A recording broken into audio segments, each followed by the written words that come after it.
दोस्तों सब्सक्राइब करें और इस बेल आइकन को दबाएं और पाएं वीडियो सबसे पहले। मैं भारत को भारतीयता की मान्यता के आधार पर फिर से खड़ा करना चाहता हूं, उस काम में लगा सर उस समय था ग्लैडिस्टन, वो पूछ रहा है विल्बरफोर्स को बीच में रोक के कि तुमको कैसे मालूम भारत इतना पैसे वाला देश, इतना समृद्धशाली, इतना इतना। तब वो कहता है कि हमारी जो ईस्ट इंडिया कंपनी भारत में गई है उसके अधिकारियों ने सर्वेक्षण किए हैं। ऐसे सर्वेक्षण की कुछ रिपोर्ट्स मेरे पास हैं जो मैं आपको बताना चाहता हूँ। तो प्राइम मिनिस्टर ने कहा बताओ। तो एक सर्वे की रिपोर्ट वो कोट कर रहा है और कह रहा है कि भारत का सारी दुनिया में 33% निर्यात हो रहा है। इसको फिर से सुनिए, सारी दुनिया में भारत का निर्यात 33% हो रहा है। माने वर्ल्ड का टोटल मार्केट में 33% कंट्रीब्यूशन भारत का है। दुनिया में अगर 100 अरब डॉलर का माल बिक रहा है तो 33 अरब डॉलर का माल भारत का बिक रहा है।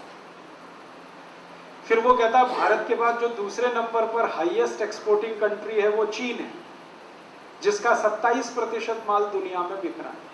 और भारत और चीन दोनों को मिला दिया जाए तो आधे से ज्यादा माल तो ये दो ही देशों का बिक रहा है पूरी दुनिया में। तो वो कोट कर रहा है सर्वे की रिपोर्ट को। अब ये जो 33% एक्सपोर्ट हो रहा है, तो फिर वो पूछ रहा है प्राइम मिनिस्टर क्या क्या एक्सपोर्ट हो रहा है भारत से। तो वो बोल रहा है सबसे ज्यादा एक्सपोर्ट होता है भारत से वो है कपड़ा। टेक्सटाइल इंडस्ट्री हमारी सबसे अच्छी है। आपको मालूम है यहाँ मलमल बनता था, मलमल की थान होती थी। 12 गज लंबा मलमल का थान तह करते हुए एक दिया सलाई के डब्बे में रख सकते थे, इतनी बारीक बुनाई होती थी। तो वो विल्बरफोर्स कह रहा है हाईएस्ट एक्सपोर्ट है टेक्सटाइल का। और वो कह रहा है कि दुनिया को कपड़ा पहनना तो भारत ने सिखाया। उसके ये शब्द पे ध्यान दीजिए। तो ग्लैडिस्टन हैरान हो गया। तो वो कहता है हाँ, दुनिया जब कपड़ा पहनना जानती नहीं थी तब भारतवासी मलमल बनाते थे, इतनी बारीक बुनाई का। और ये मशीन से नहीं बनता, हाथ से बनता है। तो ग्लैडिस्टन कहता है आई कांट बिलीव इट। वो कहता है मुझे भरोसा नहीं होता। तो विल्बरफोर्स कहता है भरोसा तो मुझे भी नहीं होता, लेकिन ये रिपोर्ट सामने रखी है, इसका क्या करूं। और ये भारतवासियों की बनाई हुई नहीं है, हमारे अधिकारी जो भारत में गए हैं उनकी बनाई हुई रिपोर्ट। कपड़ा बिकता था बहुत बड़े पैमाने पर, यहां से 33 देशों में जाता था। फिर दूसरा एक्सपोर्ट होता था स्टील का, स्टील बनता था इस देश में। फिर तीसरा एक्सपोर्ट होता था ईंट, ब्रिक्स का, ये घर बनाने के जो काम आते। चौथा एक्सपोर्ट था हमारे देश में, आजकल हम सीमेंट बोलते हैं, पहले जमाने में चूना हुआ करता था, चूना बहुत बड़ा एक्सपोर्ट था। ऐसे 36 एक्सपोर्ट थे। और वो बोलता है विल्बरफोर्स कि दुनिया के सारे देश भारत के लिए परेशान है कि उनको ये माल चाहिए, और भारत की मोनोपोली है, कोई उसका कॉम्पिटिटर नहीं है, क्योंकि बेस्ट क्वालिटी ये सामान बनता है। अब ग्लैडिस्टन पूछ रहा है तो फिर भारत सोने की चिड़िया कैसे हो गया। तो वो बताता है कि ये जो बिक रहा है सारा माल, इसके बदले में भारत को सोना मिलता है। हम कपड़ा बेचते हैं और हमको सोना मिलता है। हम लोहा बेचते हैं, हमको सोना मिलता है। हम ईंट बेचते हैं, हमको सोना मिलता है। क्यों? क्योंकि उस जमाने में करेंसी नहीं थी, सोना ही था, चांदी ही थी, हीरे जवाहरात थे। और आप जानते हैं बार्टर सिस्टम था। बार्टर सिस्टम में आप कुछ देंगे तब कोई दूसरा देगा। तो हम कपड़ा देते थे तो वो सोना देते थे हमको, हम स्टील देते थे तो सोना देते थे। और हमारा सबसे बड़ा व्यापारिक साझीदार था अफ्रीका। अफ्रीका में सबसे ज्यादा सोना होता है, आप जानते। तो अफ्रीका के व्यापारी हमसे ये खरीदते थे और बदले में हमको सोना मिलता। और ये 3000 साल चला, 3000 साल हमने सोना लाया कपड़ा बेच के, हमने सोना लाया लोहा बेच के। तो इतना सोना इकट्ठा हो गया इस देश में कि सारी दुनिया ने भारत को सोने की चिड़िया कहना शुरू किया।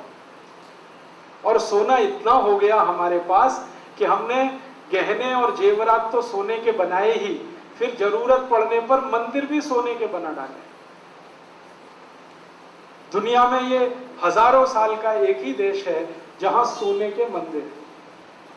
सोने की मस्जिद नहीं है, सोने का गिरजाघर नहीं, यहाँ सोने के मंदिर है। और आप कहेंगे एक मंदिर है अमृतसर का स्वर्ण मंदिर। मैंने अंग्रेजों के दस्तावेज ढूंढ ढूंढ कर निकाले तो भारत देश में अंग्रेजों के आने के पहले तक 11,000 से ज्यादा सोने के मंदिर। एक एक मंदिर के पास 300 से 400 मीट्रिक टन सोना, एक एक मंदिर के पास। मंदिरों में सोना कहां से आया? समाज ने दान में दिया।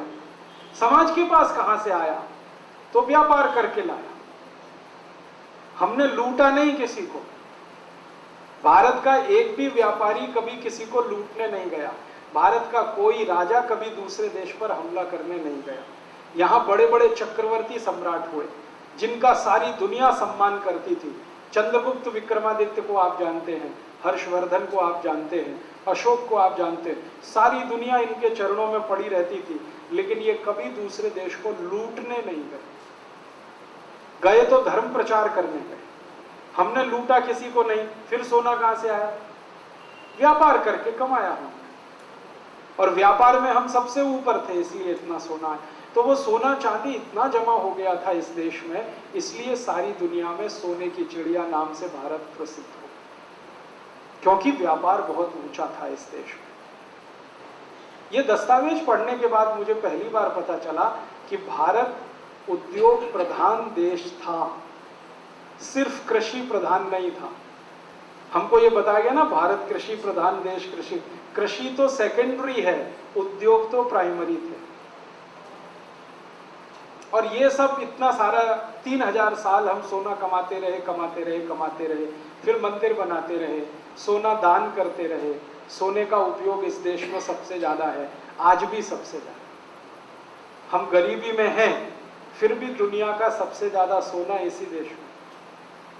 भले वो घरों में है, ये अलग बात है, लेकिन है अभी भी इस देश में। तो इसलिए ये देश पैसे वाला, समृद्धशाली बना।